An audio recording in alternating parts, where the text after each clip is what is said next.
aranku Dewa Amral. Kowe Dewa Amral dasar para nyata. Wigatine apa teka prapta ning pertapan kene? Goleki dulurku tuwa. Dulurmu tuwa sapa?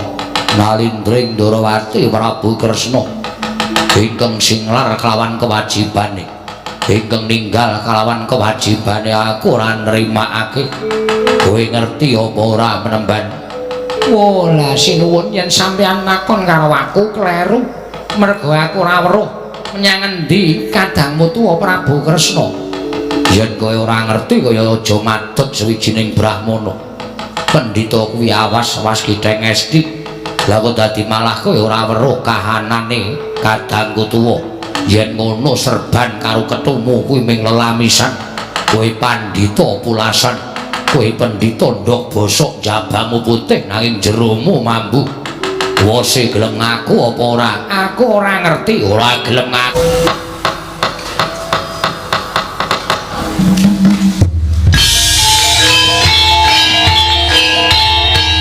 Dilanjutkan pagelaran wayang kulit semalam suntuk oleh Ki Dalang Sena Nugroho. Selamat menyaksikan.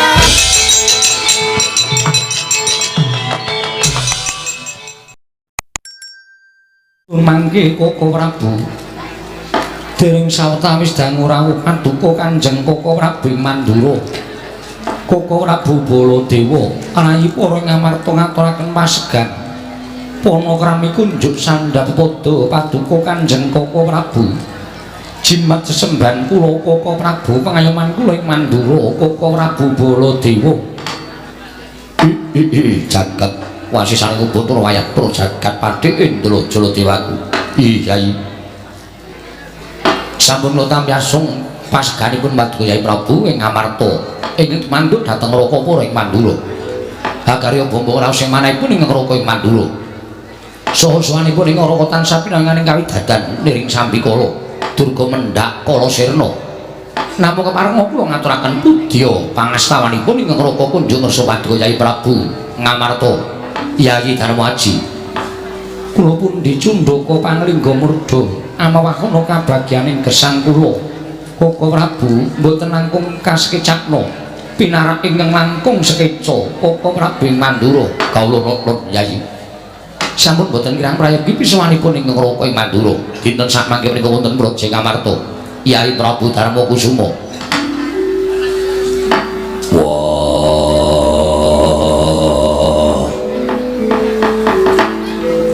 Baladewa kakangku, aku ngaturake basaku katura.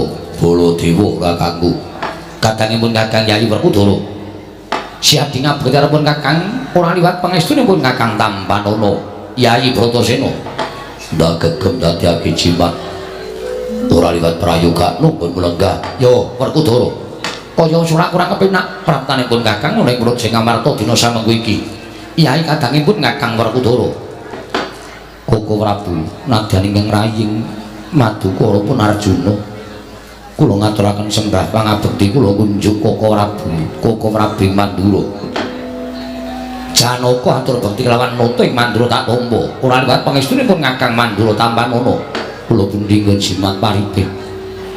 Dayana ing kasantosan. Mugi kasekecak wanggen jengan dika lenggah Koko Prabu. Janaka wis ora kurang prayoga. Pratanipun Kakang ing Praja Ngamarta iki Yayi Arjuna. Nun Koko Prabu nadyan kula ngaturaken sembah bekti kula kunjuk Koko Prabu. Kula ngaturaken sembah mangabekti kula kunjuk. Ya nek kula sedewa. Yayi nek kula sedewa ndak tampa sira atur bekti lamun Kakang ora liwat pangestunipun Kakang ing Mandura Tampanana. Kula pun dinggo jimat paripin dayana ing kasantosan. Lho nggih. Kula pun dinggo jimat paripin dayana ing kasantosan. Mboten langkung kasekecakna anggen jengan dika lenggah Koko Prabu Mandura. Yayi pinten tangsen wis kaya ora kurang kepenak praptanipun Kakang ana ing Praja Ngamarta dina samengko iki. Yayi nek kula sedewa. Koko Prabu saestu damel gugup gagap guragapan raos ing manahipun ingkang rayi Ngamarta. Krana rawuh paduka ingkang boten cecala ingkang saderengipun. Upami alit utusan gandhek sakembaran agengipun utusan Ayaka ing Mandura. Bila dikelenggan menika paduka badhe pareng tedhak wonten ing Praja Ngamarta. Koko Prabu ingkang rayi nedya angrakit rata manik obro ing linangsing jog Banunji kinarya methuk paduka Kanjeng Koko Prabu semawar kinarya miji ampian paduka Kanjeng Koko Prabu kacena tandha bektinipun kadang taruna tumraping kadang werda Koko Prabu ing Mandura jagat wasisane kubutur wayah tur jagat yayi nadyan nembe kawya sing mangandikan kemawon persasat sampun tumplak punjen jinundul puyuh namung mugi antatusna ing kawuningan tata cara upacara ing kaprajaning kemekaten menika kala wau mboten satrepipun menawi paduka pisungsungaken dhateng Raka ing Mandura nadyan awis-awis kula sowan wonten negaring Amarta nanging pangraosipun ing Raka ing Mandura pendak-pendak kula sowan wonten negaring Amarta tanpa beda pangraos kula kados wangsul wonten negari Mandura mila mangsa kala menawi wonten wekdaling kemirunggan kadang-kadang kula para Pandhawa nedya tetinju dhateng Projeng Mandura kaecalna jiga kalawan Pekiwu Durgama Sangga Runggi Mandura karengku kados dene negari Amarta Yai Darmaji matur genging panuwun ingkang tanpa pepindhan Koko Prabu ing mekaten daya-daya kepareng kula cumadong dawuh menggah menapa ta wigatosipun dene paduka kepareng tedhak wonten ing Praja Ngamarta menawi kepareng kawedharing kathah wonten kababarna nanging menawi wadi tumraping para kadang sentana monggo Koko Prabu kula dherekaken manjing saklebeting kedaton pepanggihan catur netra kelawan ingkang rayi Ngamarta Koko Prabu Baladewa Yai kadang kula ing Ngamarta wonten timbalan ing Ngadawi mugi antatusna ing kawuningan bila sawanipun ingkang Raka ing Mandura dinten sakmangke menika estanipun boten budal saking negari Mandura liripun ngados pundi dene paduka pareng-pareng dawuh ing ngados mekaten Yayi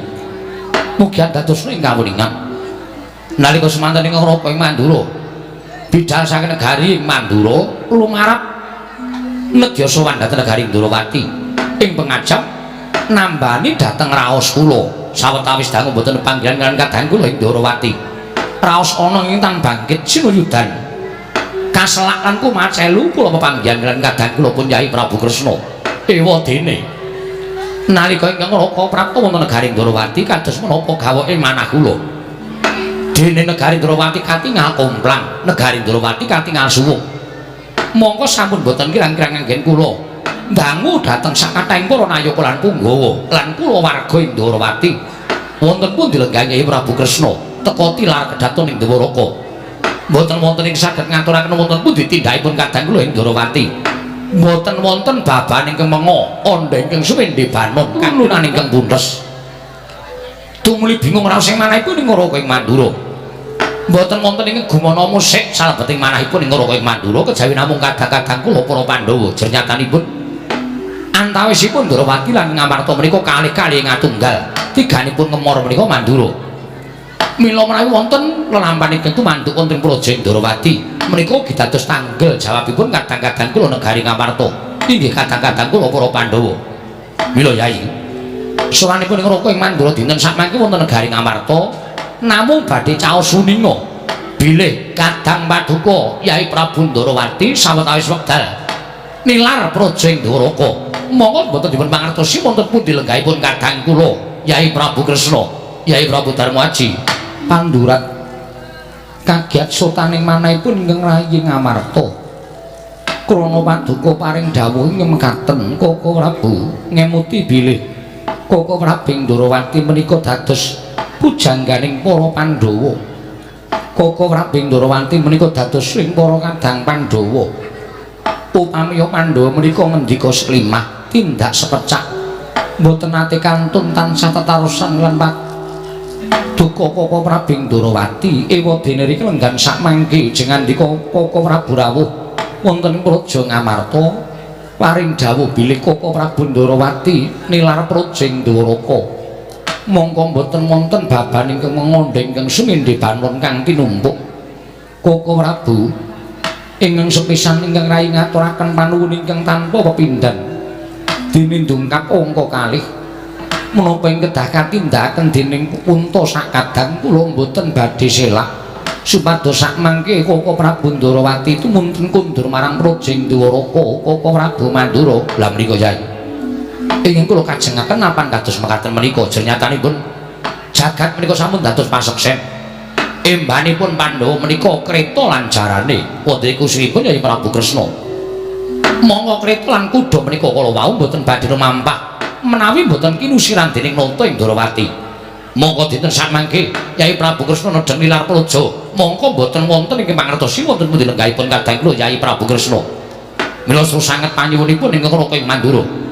Dinten sakmangke perkawisipun praja ing Ndrawati anggenipun tinilar dening Nata Ndrawati menika kula pasrahaken dhateng kadang-kadang kula para Pandhawa.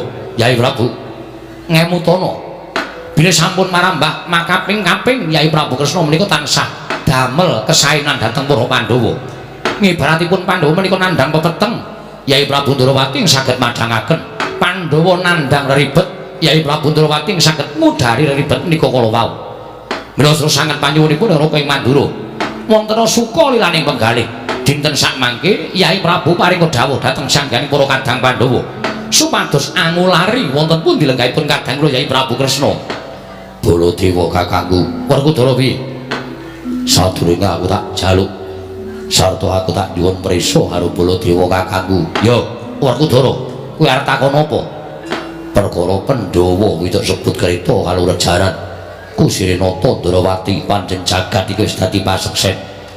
Jagat iki wis bisa nekseni yen to antaraning Ratu Ndrawati lan Pandhawa kuwi ora bakal bisa dipisahake. Tak takon karo kowe. Perkarane apa? Dasarmu apa teko kowe masrahake lunganing Ratu Ndrawati marang para Pandhawa? Werkudara, iye. Apa pun Kakang dadak ngambali atur ing pun Kakang? Baleni perkara kuwi endi? Antaraning Amarta lan Ndrawati meniku loro-loro ning atunggal ingkang ora isa dipisahake. Mula bot repoting kadangku Yai Prabu Kresna uga dadi bot repoting kadang-kadangku para Pandhawa. Mula ora bakal bisa diselaki meneh yen to kanan negara Ndrawati iki dadi tanggung jawabe kadangku Yai Prabu Punta sak kadang-kadean. Saya aku tak takon apa? Kowe karo Ratu Ndrawati kepernah apane? Aku kadange tuwa, kena ngopo adimu lunga malah mbok pasrahke marang wong liya. Kowe sing tinemu tuwa malah tenguk-tenguk kendangan cila tumpang. Apa kaya ngono kuwi dianggep wong tuwa? Yen pancen Ratu Ndrawati iki lunga tenan, Kresna kakangku nilar praja ing Ndrawati. Aja mbok pasrahke marang Pandhawa. Nanging tumrapaku kowe ngedadi panuntuning Pandhawa. Piye carane supaya Ratu Ndrawati iso ketemu lan tumliku ndrono praja Ndrawati ora kok masrahke marang para Pandhawa. Yen kowe masrahke marang para Pandhawa, kowe tak anggap ratu ingkang wisa lumuh ngentasi perkara, ora gelem tanggung jawab perkara kahanan negara Ndrawati. Mongko jagat wis dadi paseksen yen to Baladewa iki kadange werda Ratu Ndrawati. Apa kowe ora isin? Apa kowe ora wirang? Dimidhangetake para kawula sanegara Ngamarta akeh semene padha ngrasani marang Baladewa ing atase adine lanang lunga, kakangne ora goleki ning malah pasrah karo wong liya. Apa kakangne wis lempoh, apa kakangne wis picak? Kok sik kok omonganmu kok ora penak to? Ora perkara nggo ora penak, ning aku njaluk tanggung jawabmu. Mula gage saiki apa tembungku kuwi ora penak? Ora penak nggone ngelokke pun kakang wis lempoh. Apa kadange tuwa Yai Prabu Kresna kuwi wis picak? Tembung mau mungkin Arya Samudana tegese wong tuwa sing ora gelem tumandang karya, wong tuwa sing isane masrahke lelakon iki karo sing enom, sing gerang ming enak-enak lungguhan sila tumpang kendangan dengkul. Nek pancen arep golek Ratu Ndrawati, ayo goleki bebarengan. Aja masrahke perkara iki marang barep. Barep iki elek-elek ya Ratu, ala-ala ya Nalendra. Barep iki wong kang sinambiran pakaryan nyekel kendhu kencenging negara Ngamarta. Amis baji ning negara Ngamarta yen ing pundhake barep. Malah kowe teka-teka wadul ana wong ilang ya men, mudar ya men. Werkudara, ana apa? Yen tembungmu kaya ngono kuwi tegese kowe ora melu marang kananing Kyai Prabu Ndrawati. Sing tak anggap ora melu kananing kuwi Kresna dudu kok Pandhawa. Sire piye si adik matur kaya mengkono? Dasarmu apa? Ngerti yo, Kresna kuwi duwe kewajiban urip ijen. Kresna kuwi ora mung mengku negara Ndrawati. Ning uripe Kresna ning jagat kuwi minangka dadi pujangganing para Pandhawa, minangka dadi sing para Pandhawa. Ngerti yen to Kresna kuwi dhewe momongan kok malah lunga. Malah ora tanggung jawab. yen pancen momongane mengko batin slebar ora karo-karuan sapa disalahke ya disalahke ya ming Kresna kakangku mula wong yen duwe tanggung jawab sing akeh ya aja penak-enak kabeh enak aja mung lungguhan sira tumpak nanging kudu nindakake kewajibane kanthi tuntas nindakake kewajibane kanthi rampung monggo Kresna kakangku duwe pamom duwe wong sing dimong ya ki Pandhawa teko malah lunga saka negara Ndrawati tegese Kresna wis ora tanggung jawab karo Pandhawa tegese Kresna wis ora maelu karo para Pandhawa sebab Kresna wis mentala ninggal marang para Pandhawa yen Kresna wis ora maelu marang para Pandhawa gunane apa Pandhawa maelu karo Ratu Ndrawati wah kok malah kriwikan dadi grojogan keguyon dadi tangisan ki piye Werkudara nggih tekaku ning papan kene iki sayekti mung bakal wadul perkara Yai Prabu Ndrawati nggone lingkar praja Dwaraka anakku nyuwun sak biyantune Yai Prabu Ngamarta sak kadang-kadang supaya ngupaya menyang didurunge kadangku Yai Prabu Kresna yen tembungmu mau njaluk sak biyantu aku iso nampa ning tembungmu ingkang sepisan mau kowe masrahake perkara iki marang barep kakangku tegese kowe ora arep melu-melu perkara iki saiki bareng tak desek rembug kaya ngene tembungmu nyuwun bantuaning para Pandhawa yen pancen tembungmu setok anggo sing nyuwun pambiyantuning para Pandhawa ayo padha bebarengan ngupaya menyang didurunge Ratu Ndrawati nah yen tembungmu masrahke perkara lungane Kresna kakangku marang Pandhawa Werkudara sing ora sarujuk Werkudara sing ora mathuk yo wis yo iso wah mengko ndak malah tekan endi-endi Yai Prabu wonten timbalane ngadawu jumbuh lan aturipun kadang kula pun panenggak inggih menika pun Werkudara sawanipun ngroko ing Mandura ingkang sawit kula jabel masrahaken gak babakan Yai Prabu Ndrawati anggenipun nilar projeng Ndrawaka dhateng kadang kula ing Ngamarta namung samangke monggo dipun upaya sesarengan kados pundi saranipun lan caranipun supados kadang kula Yai Prabu Ndrawaka ing Galokundra wonten Negari Ndrawati mesaken dhateng sangga para kawula Ndrawaka ingkang sami tinilar dening Yai Prabu Kresna bebasan sapu ingkang ilangsuhipun pating slebar boten kanten-kantenan numbuk bentus nungsang kuyang lampahing para kawula paripurna nampi sabda pangandika paduka menika kadidene wonten satunggiling brahmana ingkang sampun keladuk yuswa ingkang abiyantara wonten Praja Ngamarta Koko Prabu menapa menika tasih sumitranipun maduka Kanjeng Koko Prabu jagat dewa patra jagat pangestu nadane ngroko ing Mandura nembe sepisan menika ngawuringani dhateng brahmana ingkang sowan nabiyantara ngersanipun Yai Prabu Darmakusuma Werkudara nggih iki dukunmu sowan mrene iki piye wah aja ngawu gawar ngawur aku durung tau tepung karo pendhita kuwi mau Yai tumuni katimbal ana menapa wigatosipun dene wonten satunggiling brahmana ingkang sowan menawi sekinten mangke sowanipun menika badhe ambabar kesaenan Yai Prabu kedang lenggah berbudi bawa leksana nanging menawi namung badhe ambu buthek banyu bening kawontenan negari Ngamarta ingkang raga ing Mandura ing sakah ngunduraken dhateng pandhita menika Koko Prabu lenggah ingkang langkung sekeca kula napa ngestaken dawuh penemban sampun kinten kula tumambuh yekti saweg sepisan menika kula wanuh panjenengan menika kula nuwun sewu brahmana sinten peparapipun lan mingking saking pertapan pundi penemban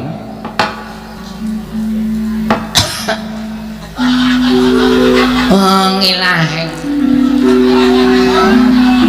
nawi kena masta namat sidam kula nuwun pangapunten sinuwun menawi paduka dangu kaliyan kula menika brahmana wingking saking bumi belah wonten ingkang sudi mestani dhateng kula menika pun begawan mantrika sinuwun begawan mantrika inggih wingking saking pertapan bumi belah kasinggihan mekaten sinuwun menapa leres kula menika sowan ngersanipun sinuwun Prabu Tadewa inggih boten wonten kalih kula ingkang dados nalindra Ngamarta pun Puntadewa penemban oh ana syukur sesuk nek arep lunga watuke tambah dhisik. Niki wau merga ngombe es campur. Teng mergi mila lajeng watuk kula menika kumat-kumat nggih. Begawan Mantrika. Nggih, panjenengan sinten? Aku Nalindra Mandura Prabu Baladewa. Oh nggih, dipun tepangaken kula pun Wantrika. Iya, Wantrika. Wantrika. Penemban Wonten dawuh sinuwun. ana wigati apa? Sarta menapa ing dados sedyanipun jengandika penemban rawuh wonten negari Ngamarta. Menika ngaten nggih sinuwun.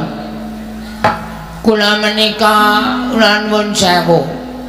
Satunggiling brahmana ingkang sampun keladuk yuswa ning nuwun sewu engga umur kula ingkang sampun 86 menika kula menika dereng sesandingan kan setunggiling wanita.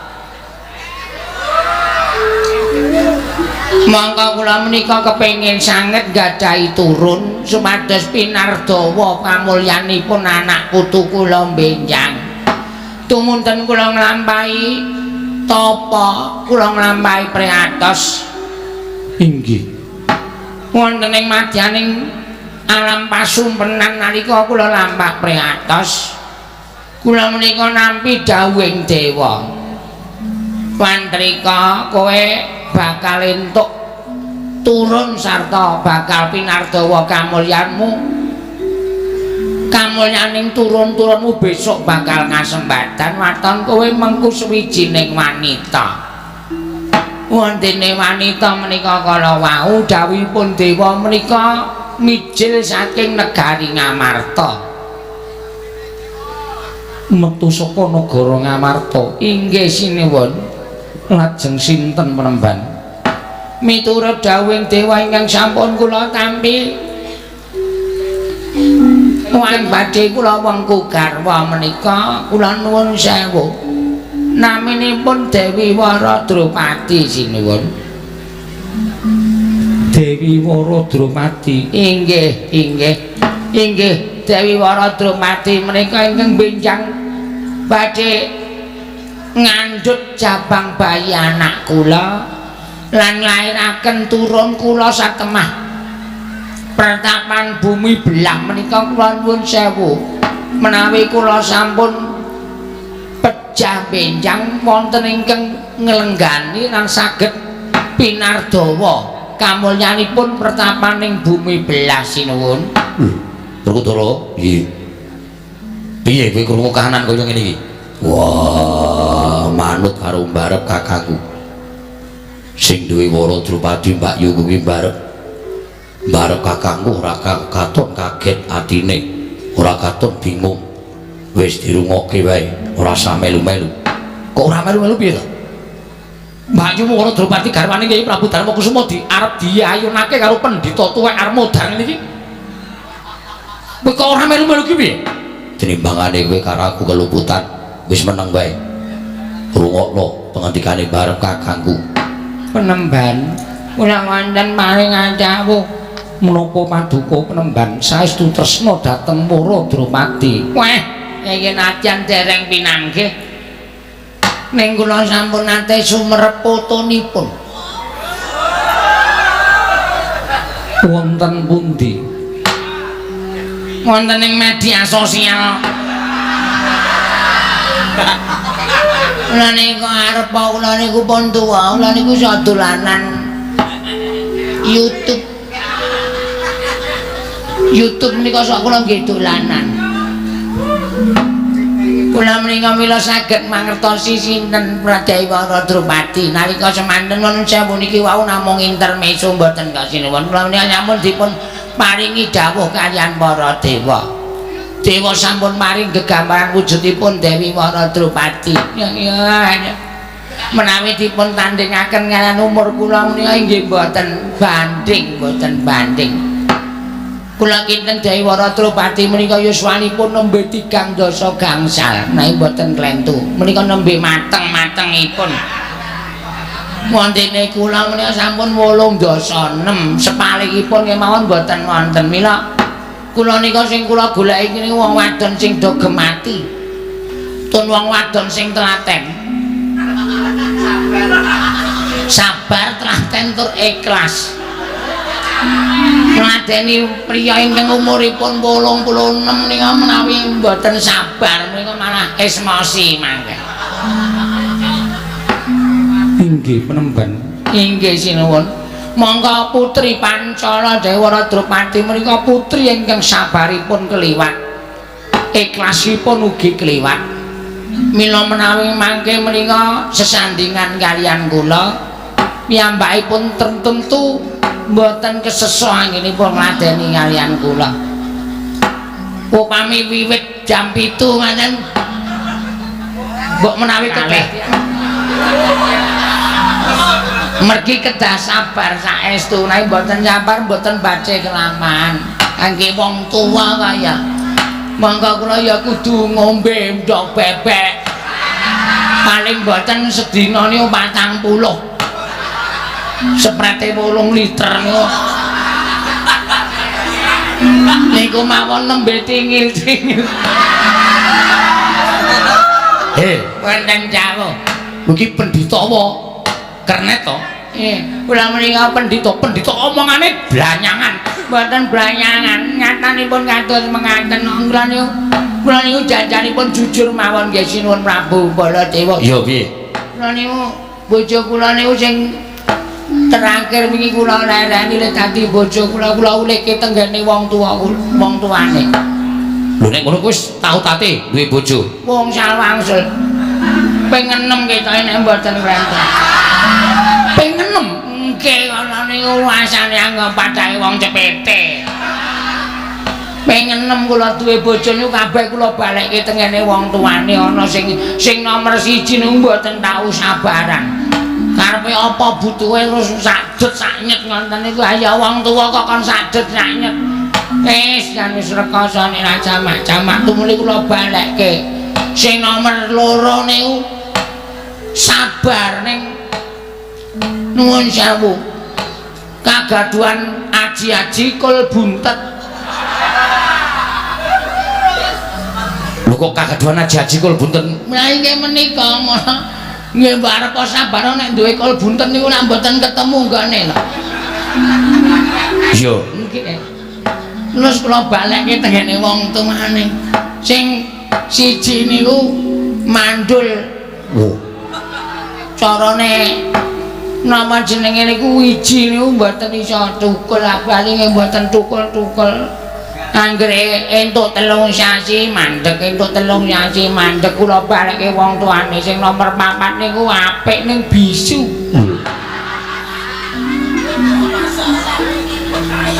Jadi kula bingung le komunikasi ming am. Baiklah, malah Perkudara. Opo? Kowe kalah lho, kalah ya men. Kowe ming 3, ya to? Kowe ming naga kene Arimbi ora ngayu. Iki nganti 6 lho pendhita tuwek arep modal kok. Golek bojone. Wah, wis benengke wae. Ing ngangka sekawan mriko nuwun sewu. Sinden. Oh.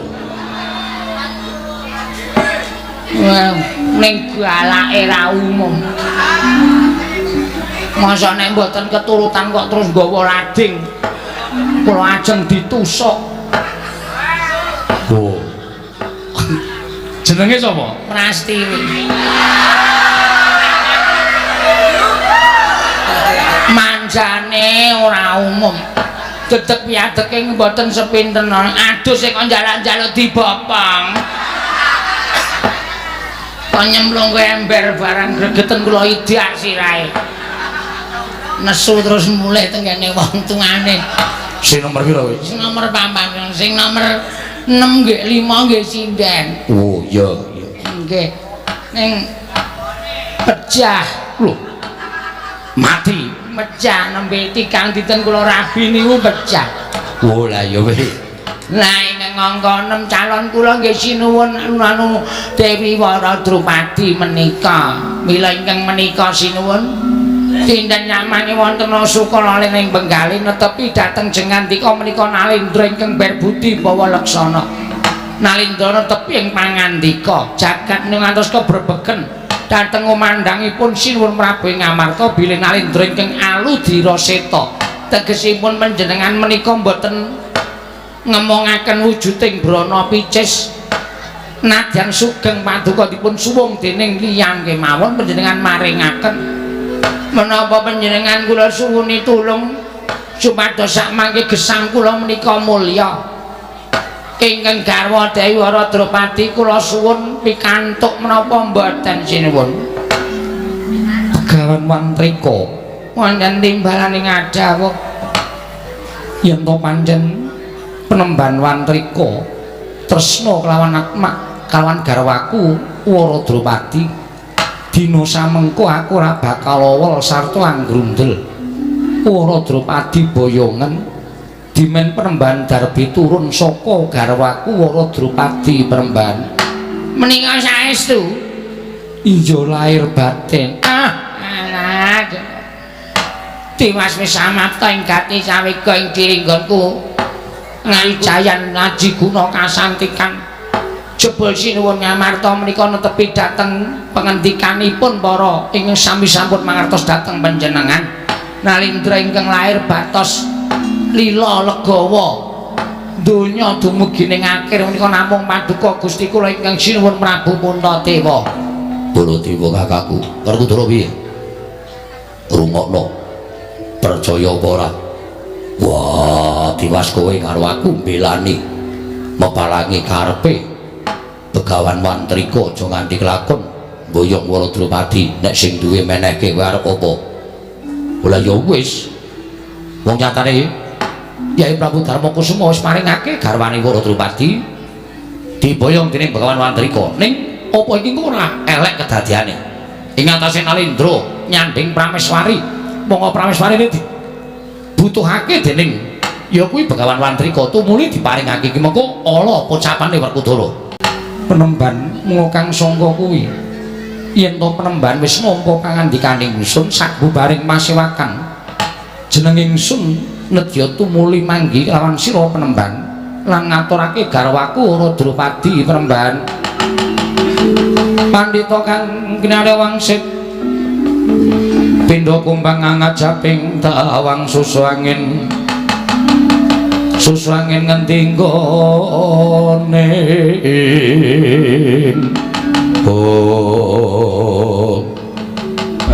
bombong raos sing manahipun ingkang abdi pun Wantrika sinuwun menawi tetena mekaten tumunten kula nyuwun pamit madhal pasilan kula tenggo alun-alun menawi mangke sabibaripun masewakan Gusti kula antu rawuhipun sinambi kanan nganti ingkang garwapun Waradropati badhe kula boyo wonten ing pertapan panggenan kula sinuwun surtiting ati-ati duga-duga sewu sekalapatan niku kok tadah wadana dinten sakmangke kula mboten saged ngentosi sabibaring masewakan Koko Prabu kepareng paduka kados pundi tene ketingal Kanjeng Koko Prabu inggih sareng kula kata-kata matur sae Kyai Prabu Darmakusuma mengripun Begawan Wantrika menika kula wau kula dadosaken enget dhateng kawontenan ingkang nedheng lampah enget perkawis menapa Yayi boten pamunten kula kepareng medal jawi rumiyin awit titian kula Kyai Puspadenta supe kula cancang mangke menawi ngamuk ketimbang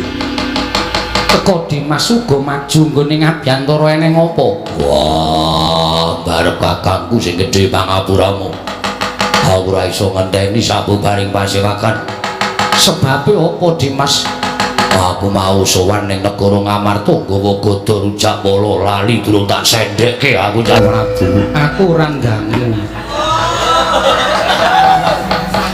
kula sowan mriki iki kala wau supe dereng pamit sembodra mengko aku sing mamitke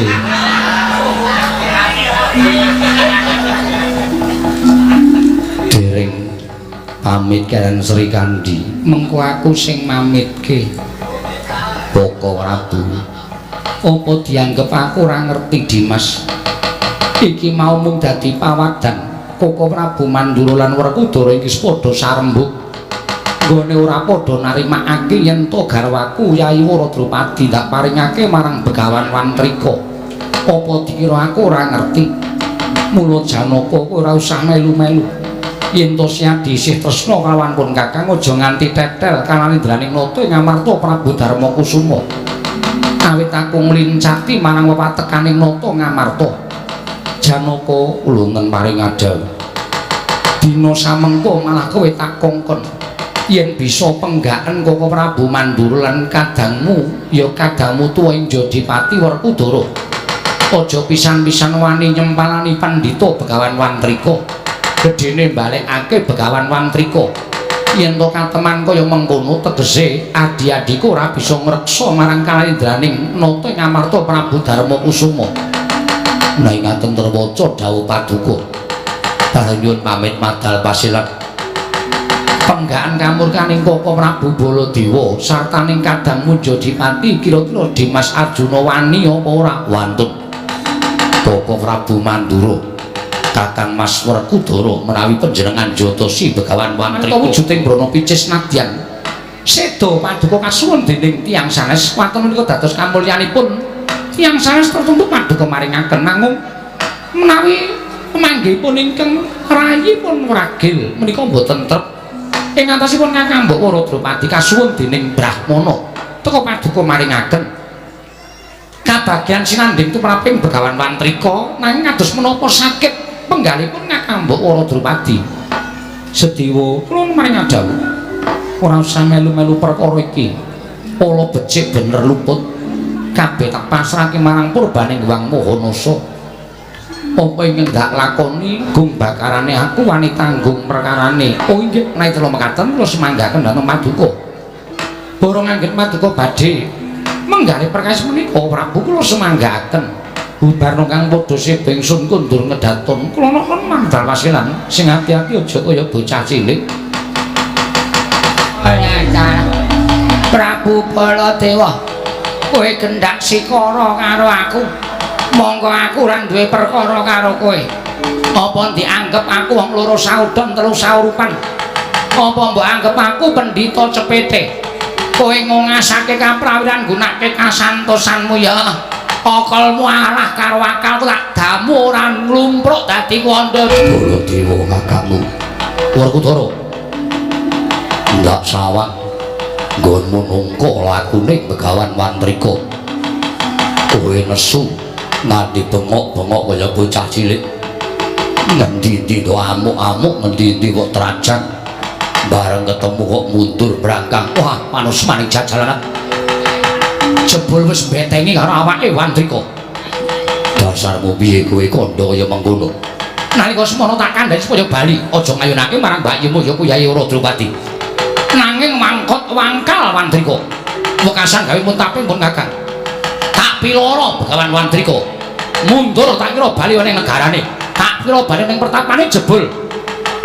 Manatut menantam sakti gunakake Jaya Kawijayan. Werkudara, aku didamu kaya pepes bayu kang tapis ora duwe kekuatan apa-apa. Nglumpruk tanpa daya. Wah, yen pancen kowe kalah semingkira. Aku sing bakal nandangi Wantrika. Yayi, Surtiting hati-hati minggir trajange dhewe. Kakang Mas kula nuwun sewu mangke. Marga memalakung.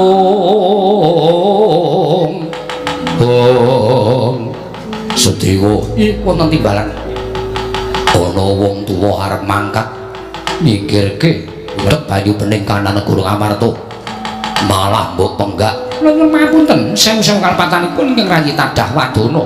Ya piye Kula mboten badhe anias dhateng kasektenipun Kakang Mas Jodipati. Tuwin kula mboten badhe wantun ngilani dhateng kasantikenipun Kakang Mas Werkudara. Kula pitados Kakang Mas menika setunggiling satria ingkang sekti kalintang jayaning perang. Nanging nuwun sewu. Sampun manita kadoha Kakang Mas nadyan Koko Prabu Mandura menawi mengsah Begawan Wantrika menika mboten badhe saged unggul. Lire piye kowe matur kaya mengkono? Inggih. Kula mangertos. Kula mangertos. Ngibaratipun geni Wantrika menika nedheng mubal. Dipun sirama mawi toya mboten badhe sirep nanging malah kepara badhe ngombro-ombro. Terus kudu lakoni iki piye? Yen kanthi barep kakangmu menehake Waradrupadi mbakyuku marang Wantrika Kedah mawi Karti Sampeka. Karti Sampeka carane piye? Kakang Mas matur nimbali ingkang putra ing Pringgondani, ingkang putra anak kula kula pun Gatot katimbalan nusuhan wonten Garing Amarta. Wah, iya Gusti Rama Kyai. Ngantos kagiat raos sing manahipun ingkang putra ing Pringgondani nampi timbalanipun Kanjeng Rama Kyai Yodipati. Gatot wonten timbalan. Dudu aku ingkang duwe wigati lawan kowe. Nanging pamanmu mbumira tawu sedewa ingkang bakal paring dawuh lawan kowe. Wonten dawuh paman balan. Ora ning kene nggonku bakal paring dawuh kelawan sira kula Pringgondani keparengipun. Ayo rada ngadoh sawetara. Nyuwun mampun Ngamas. Kula nyuwun wekdal sawetawis sapejagongan anak kula pun garuk kaca. Janji ora iso ngrampungi gawe. Ora iso gawe Srana Pendhita mau minggat saka negara Amarta. Wah, aja kelakon to tak gecek ndasmu. Nggih, ngestaken dawuh Kala Prabu nyuwun pamit. Yo, sing ati-ati. Pasrahke karo Gusti Dewa. Nggih, ngestaken dawuh Gatotkaca. Monggo kula ngerti yo. Lamun satemene sira kulup ora nderek sowan marang negara Amarta, krana pasiwakan negara Amarta kuwi beneh kalawan adat ingkang wis ora kaya ingkang wis lumaku saben dinane mriki. Mula sira kulup ora mangerteni yen to satemene ana pirembugan antaraning Pandhawa lan Kanjeng Koko Prabu Mandura. Bab menika kula boten kepengin ngawuningan ingkang langkung wigatos sakmangke manter timbalanipun Kanjeng Kyai Yodipati. Wiji dhateng wiswanipun ingkang putra ing Pringgondani keparengipun paman kados pundi kula ana pandhita ingkang kepengin ngayunake kelawan awakmu ing Ngamarta ya kuwi Kakang Mbok Ayu Wara Drupadi. Monggo Kanjeng Koko Prabu Puntadewa semaringake Wara Drupadi binayong dening pandhita mau. Nggih. Mula aja nganti gawe geger. Para kawula ingkang tasih nalindra ing Ngamarta maringake garwane marang liyap. Nggih, keparengipun Gatotkaca tak dawuhi manjing jroning gendhoga. Mengko yen pendhita wanantrika mau tekan kene, gendhoga tak paringake marang pandhita. Tak akokake yen to isi Kakang Mbok Ayu Wara Drupadi. Nanging mengko sawise kowe tekan pertapaning pendhita mau utawa negara ngendi wae, Mbok, aku ora ngerti. Yen to ana ingkang bakal mbuka tutuping gendhoga gondelana sing kenceng ya nggih, ngestaken dawuh. Kejaba mbok gondeli nggonmu gondeli nggunakno daya kekuwatane ngaji Narantaka. Lho nggih. Supaya ora ana ing kawasa mbuka tutuping gendhoga. Nun ngestaken dawuh. Yen wis upama ana ingkang bisa mbuka tutuping gendhoga, aku njaluk lawan sira kulup kakren jembar lan rupaing pertapan papan panggonane Begawan Wantrika. Upama Wantrika iki mau utusaning Narendra, takreng sarta ukuran jembar rupaing negara ingkang wis wani utusan karo Pendhita Begawan Wantrika mau. Nggih, ngestaken dawuh. Yen wis ketok jembar ran-orane negara mau bakal tak byuki Batang Sayuta. Lho, ngestaken dawuh. Gage manjing kulup. Lho nggih, ngestaken dawuh nyuwun pangestu, Paman. Sing ati-ati aja kaya bocah cilik. Lho nggih, matur sembah sewu nuwun, Paman. Mboten kinten babar pisan bilih kula badhe dipun pulasara wonten negari Ngamarta.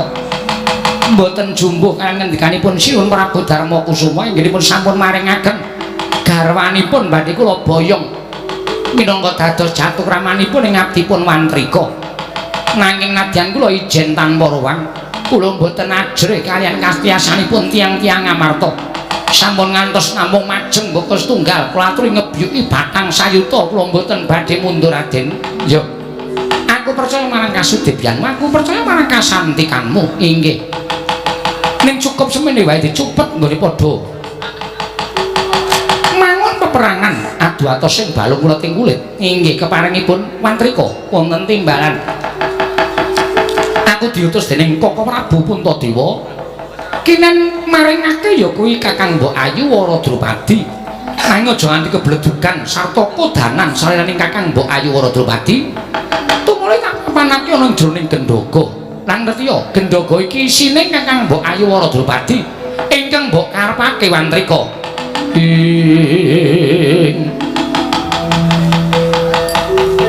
Kagatrisang kapirango rinangkul kinempit kempit dosang retnaning bawana.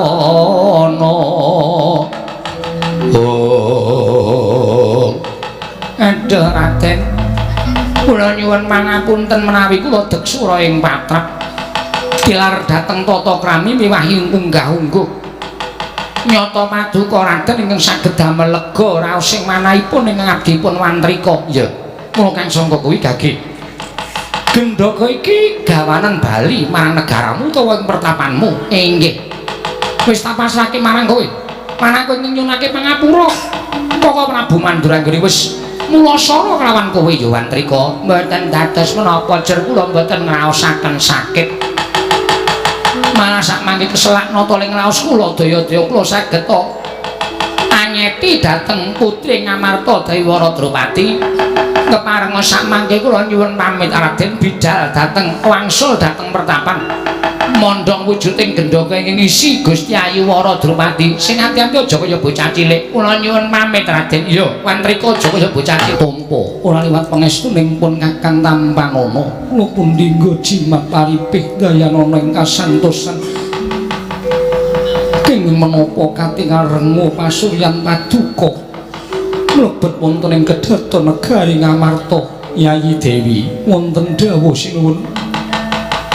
Ngerti jroning pasewakan iki mau ngrembug mendraning Koko Prabu Indrawati nggone nilar projeng Dwaraka mongko ora ana baban ingkang mengandha ingkang sumendhe banon kang tinumpuk lulunan ingkang puntes bingung-bingung penggaling Koko Prabu Mandura tumuli pasrah babagan Koko Prabu Indrawati nggone mendrat kelawan para Pandhawa durung rampung nggone padha ngrembug babak anglayoni jujul anusulturake dening Begawan Wantrika bakal pinardawa turun temuruning sang Begawan Wantrika lamun garwa kelawan putri Ngamarta ya kuwi Yayi Wara Drupadi. Yayi gandeng pun Kakang kuwi ora seneng nyumurupi marang kesengsaraning wong liya pun Kakang ora seneng nyumurupi kesusaning wong liya. Uripe Puntadewa wis tak darmakake kanggo kabagyaning wong liya. Mula yen to aku ora maringake marang garwaku sayekti aku kang dadi pancatan kesusaning Begawan Wantrika. Aku ingin dadi tuk sumbering kesangsaraning uriping Begawan Wantrika. Monggo Wantrika kuwi wujuding Brahmana.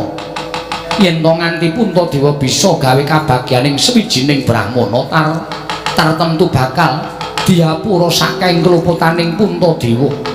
Mula Yayi gandeng si adi kuwi garwa, si adi kuwi pawestri, si adi kuwi bojo tumraping Puntadewa.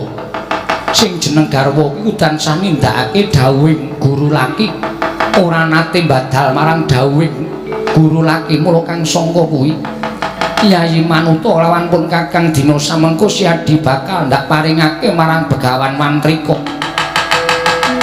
Ilangno katresnanmu kelawan Puntadewa nanging wiwitana nggone nandu sesembahan kula pengayoman kula wonten ing Madyapada Pratendra Gustining manah namung badhe tansah ngendikani dhateng dawuh pangandika paduka. Nyatanipun kula mukti mawi bawa wonten negari Ngamarta menika paduka ingkang paring panggesangan dosa menapa ing badhe kula sandhang menawi kula wantun nandhuwa dhateng kepareng paduka Sang Nata ing Ngamarta Prabu Darma Kusuma. Namung mugi keparenga amriti priksa dhateng manahipun ingkang rayi sinuwun.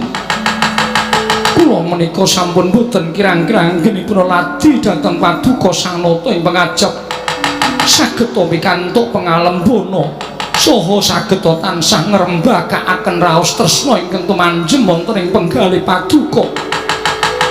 Ewadene sak mangke wonten dawuh ingkang kados mekaten persasat kadi bineset manahipun ingkang rayipun Wara Drupadi. Inggih senadyan upami mangke kula nderek dhateng kersa paduka nanging kados pundi anggene kula badhe nglampahi. Nyatanipun kula mboten katabetan raos tresna kaliyan pun Begawan Wantrika sinuwun. Langkung-langkung panjenengan sampun ngantos menggalih bab manahipun Wantrika. Nanging ugi kedah menggalih dhateng manahipun ingkang rayipun Wara Drupadi. Menawi ngantos kula pasrah bongkoan dhateng priya sanes ateges jengandika Sang Nata menika wantun nyiksa sarta juwing-juwing dhateng manahipun ingkang garwapun Wara. Apa sing mbok kandhake mau pancen bener. Merga ewuhaya kudu nding dalan ingkang tak lakoni. Upama aku awal maringake kowe bakal tetel kanalindranku. Nah yen to aku maringake kowe marang Begawan Wantrika, Terus rasa kamanungsan kuwi menyang endi, tanggung jawabku minangka dadi guru lagi kuwi menyang endi. Drupadi, perkara iki aku njaluk ngapura. Bareng tak pitung-pitung kanane Pandhawa lelakone tumpuk mati timbun-timbun merga saka pokal gawene kadangku Werjaya kuwi Koko Prabu Ndarawati ingkang linggar saka negara Ndarawati. Kowe ora usah melu-melu Drupadi. Kowe seminggira mampano ana ing taman Kedaton negara Ngawarta. Aku ingkang bakal Ya jagat mangestu para wayah putra jagat. Nyuwun ngapunten Mbok Panban. Persasat kadidelo mampeng wanci peteng kepapak obor sastra. Biar padhang raos sing manahipun ingkang putra pun Dewa Sekti. Anggen kula ngrantu dhateng rawuh paduka Penemban wonten negaring pulung kedah kencana mriki. Bapak Penemban. Kados pundi awartosipun anggen paduka sampun kepareng semagah anggen paduka badhe amboyong dhateng memani ing jejantung kula inggih menika pun Dewi Wara Drupadi anak Prabu iki wonten timbalan jebul tinemune jumbuh kelawan pekabaran ingkang wis ndak tampa yen to Ratu Ngamarta kuwi ratu ingkang pancen duwe penggalih sabar ngungkuli sak pepadane duwe penggalih ingkang ikhlas ora kaya salama ing titah sewantah persasat dewa ingkang ijawantah ketitik mitutu jaring para kawula padha nyebutake aja to kok wujud bondo donya nadyan yen perlu sugenge nata Ngamarta disuwun dening liyan waton kuwi dadi kabagyaning wong liya mesti bakal diparingake lah kok jebul pawarta mau ora mung kandhek tekan pekabaran nanging kababar dadi kasunyatan dasaripun menapa paduka Penemban paring dawuh mekaten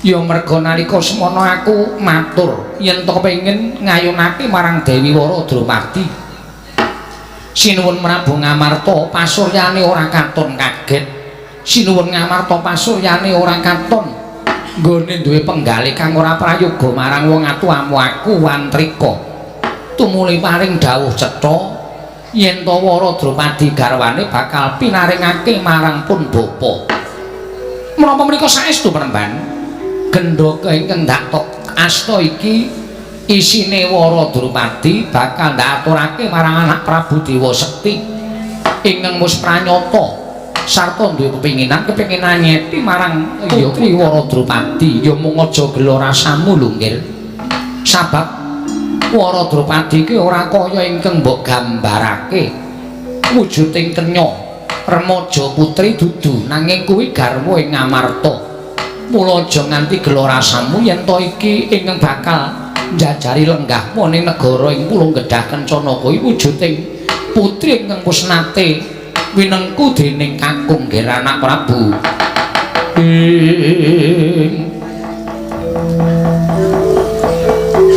Nalendra Pekmarta Tama Manggyat Kurda Manggyat Kurda kota kaping irika sang pinarwasa dalah ya jagat Dewa Bathara jagat pangestu kula waduh Penemban nyata paduka menika tiyang sepuh kula saestu kula pantes paduka menika kula papanaken wonten pepanggungan tumunten kula sembah kaping 1000 tandha bektinipun ingkang putra dhateng paduka bapa Penemban nantepi tetembungan anak olah bapa kepradah paduka sampun sagamboyong dhateng pun Wara Drupadi wonten ngajenganipun ingkang putra pun Dewa Sekti tumuli samangke kula nyadong tiwaranipun paduka bapa Penemban Wantrika kados pundi amrih samangke kula kasembatan amengku garwa inggih menika pun Wara Drupadi Penemban anak Prabu gandeng Wara Drupadi mapan ning jroning gendhaka apa ora luwih prayoga lamun kendhaka iki dibuka luwih dhisik menawa tetelo mekaten dawuh paduka Penemban kula namung sendika ndederek ayo nggih sira ingkang bakal mengku Wara Drupadi mara gendhaka iki bukaan luwih dhisik nok-nok ngestaken dawuh paduka Penemban Koko pamrayogaku mara gage sira kula ingkang buka wujuding gendhaka merga sira anakku ingkang bakal mengku Wara Drupadi nyuwun berkah pangestu paduka Penemban gendhaka badhe kula bikat tumunten sak mangke menawi lebetipun wonten Waradrupadi badhe kula pondhong anjing telenging daton sakarepmu ngen sakarepmu Purbawasana astaning anakku dewa menapa Ngamarta menika sampun wonten las lho kok jenengan di anak Prabu maring dawuh mengkono ing atasipun namung gendhoga wujud saking tembaga kados mekaten lha kok dipun bikak mboten kenging Pemban lho apa sira anak Prabu ora keduga buka tutuping gendhoga nyatanipun sampun kula ketok karosan kula sampun mboten kirang-kirang yen kula ngetok karosan marandene tutuping gendhoga menika ebah kemawon mboten adalah kok mejanani timen ing atase tutup gendhoga ming kaya ngono lah kok ora iso dibuka menapa Pemban badhe nyobi buka nggih yen mancen dadi lilahing anak Prabu Dewa Sekti para coba nganggo kekuatan batinku gendhoga iki bakal tak buka terus manggaken paduka ngeden ya dadi ora kuat buka tutuping gendhoga lah dalah nun sewu menika isinipun Waradrupadi saestu menapa mboten Pemban nek upama goroh aku ya goroh wong Ngamarta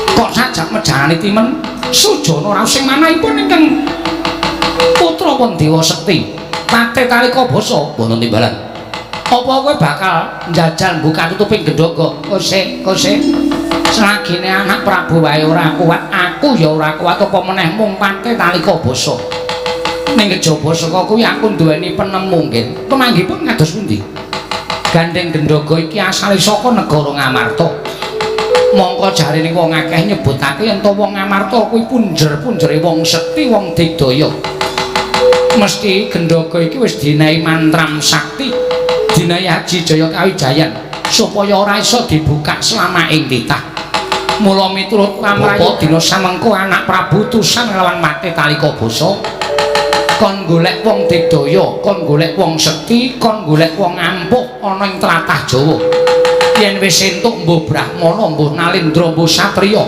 diboyong marang negara ing Pulung Kedah Kencana kene supaya buka tutuping gendhoga iki tak kira kelakon dibuka nggih Dewa Sekti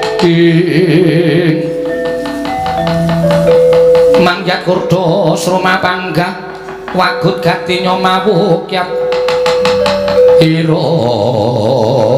wang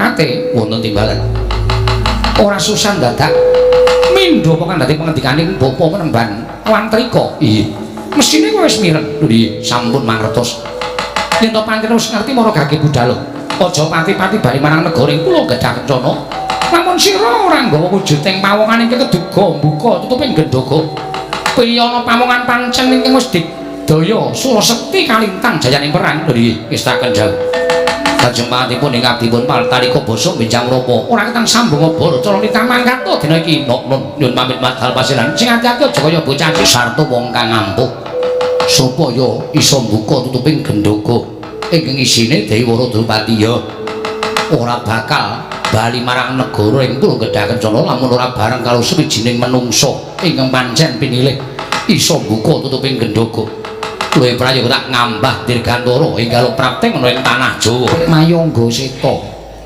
ora ana cantrik sarta mangluyu jejanggan ingkang dak caketake sowan ana ngarsaning ingsun ya kuwi Begawan Padmana Murti kejaba mung cantrik mayangga seta tanunula kemung kejaba bakal ndak kanthi ngrembug babakan pertapan kene ya kuwi pertapan Nargapeni kene cantrik menawi paduka ndangu bab tata rakiting pertapan Pemban gandeng kula ingkang dipun sepuhaken minangka dados kami tuaning cantrik sedaya mboten badhe anguci wani Pemban sedaya tah para cantrik mangluyu jejanggan ingkang samya suwita ngersanipun Sang Begawan Padmana Murti wekasan pertapan Nargapeni ingkang sekawit sepa sepi sepen sakmangke sampun nglangkungi kadudene wujuding negari ingkang pranyata ndrebala sangganing para kawula wonten ing pertapan Nargapeni mriki Pemban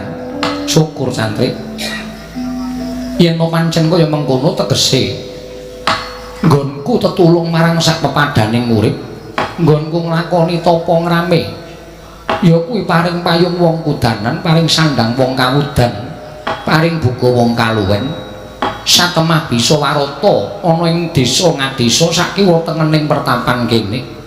Kanthi mangkono bakal saya akeh cantrik ing mengkono uga bakal saya ana pigunane ngelmuning Begawan Patmana Murti cantrik. Miyatraning kalangguan agrar pandang moncar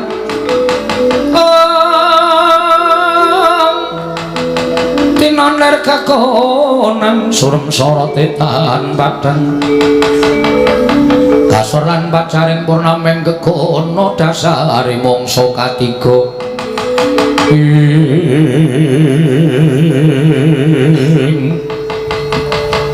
ucap kaca itu nalika semanten dereng paripun sami imbal wacana kasaru sinten ing nganglang dirgantara nenggih patih talika basa saking negari ing kula nggedah kencana ing ngangulari tiyang ingkang sekti mandraguna supados saged ambuka tutuping gendhaga kalaning jagat gawaning para dewa dupi nglangkungi saking giling pertapan Ngargopeni kaya Nadaya ing tumanduk angganing patih talika basa satemah dawa plakapi terus sak ngajenging Sang Begawan Patmana Murti kagat kadrawekasan ora nyono bareng akungkuli wujuding pertapan ingkang akeh para cantrik manguyu jejanggan kemud dagelar suwiting sang wiku debya la kok kaya Nadaya ingkang kawasa nibakake aku saka ing dirgantara penemban sampeyan sapa menawi ndika tanglet kaliyan kula nyuwun priksa kula menika pun Begawan Patmana Murti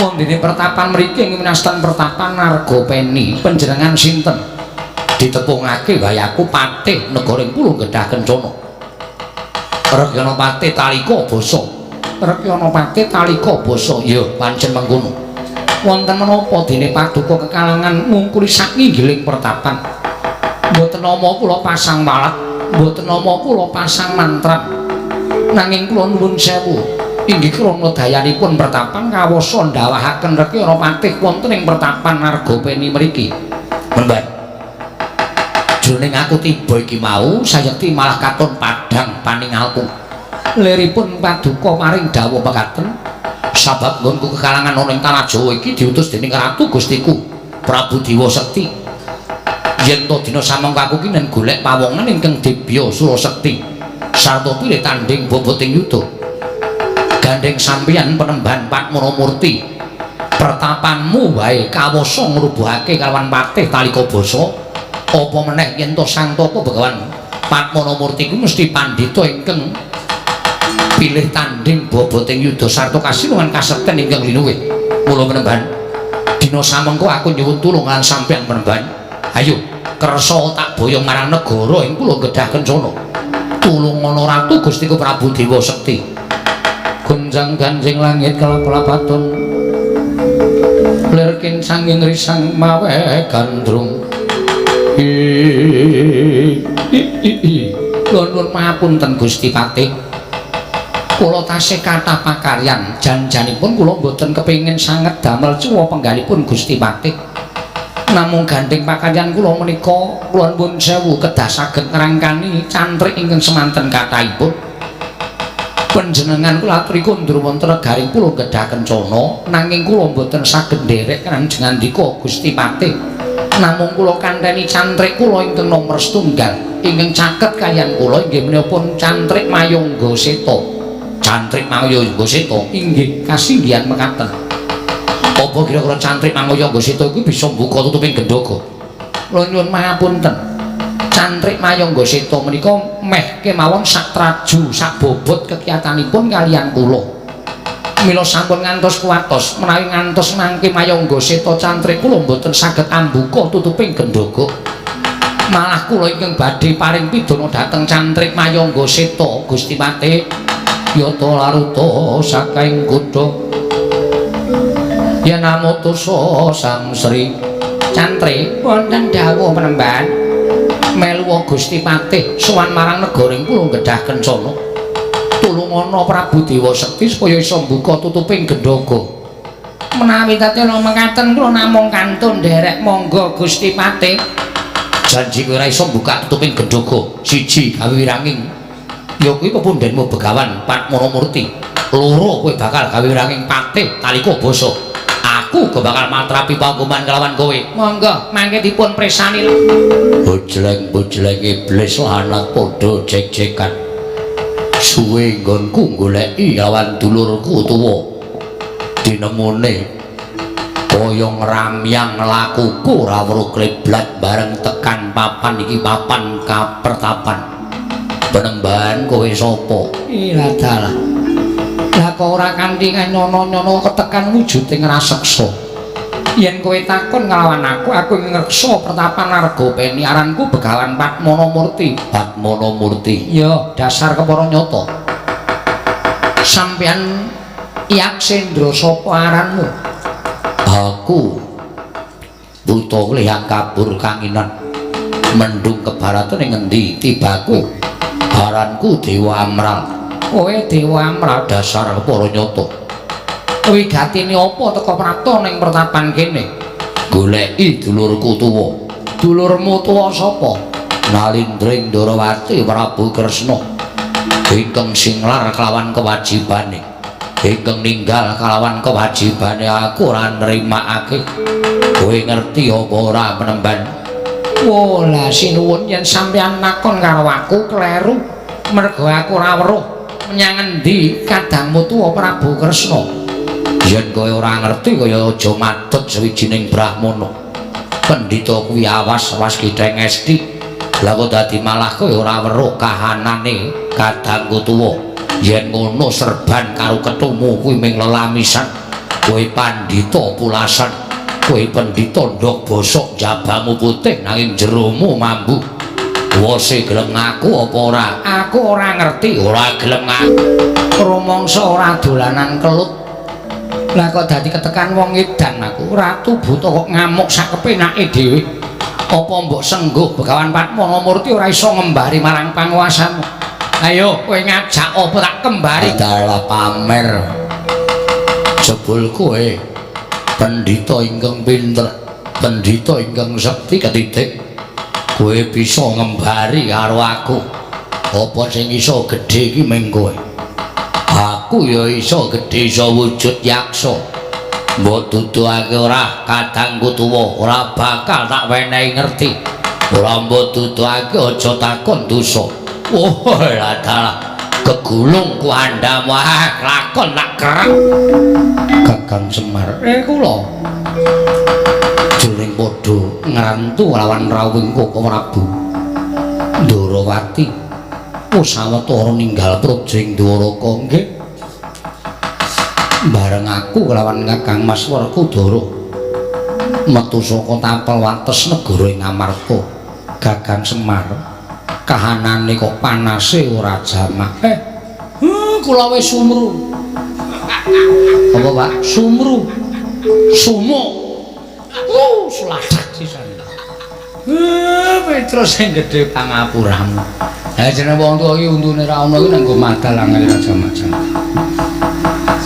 niki kok beda karo adat saben to lho mangriyen sampeyan ngendika sumuke ora jamak niki wau lha kok niki sinten sing nyopir truk gandengan ngono Pak iki ra lemahe kaya obah grag-grag iki gek lundi kaya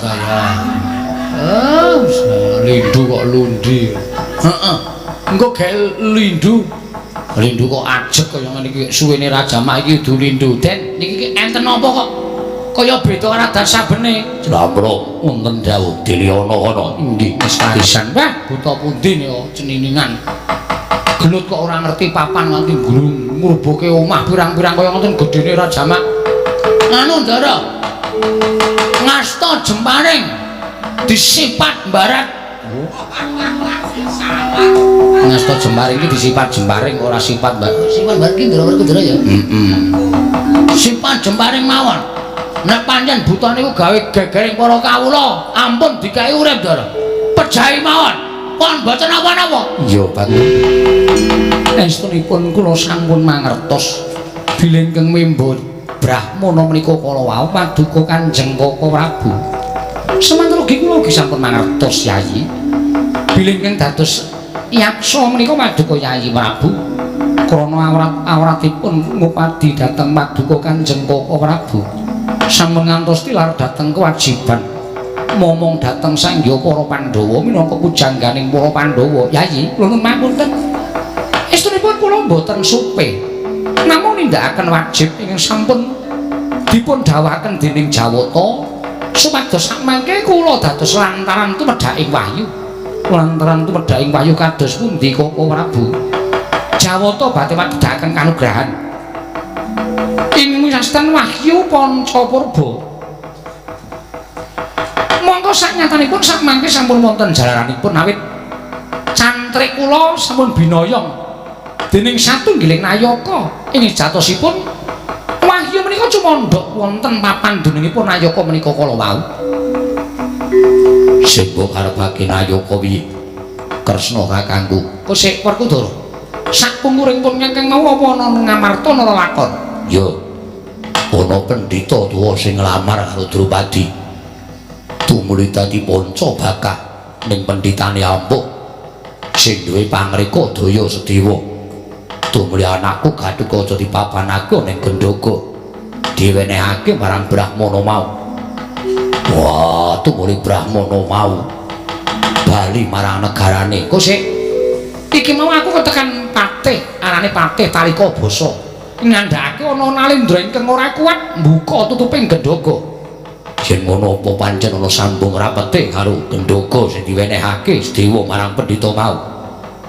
Mbok menawa ngono Yayi. Wah, yen pancen kaya mengkono ora usah dadak bingung. Ayo padha dinteni nang negara Ngamarta. Ngenteni anakmu Pringgondani. Kepiye munggo kahanane sarta kaya ngapa ngatur anakmu Pringgondani? Wah, iya.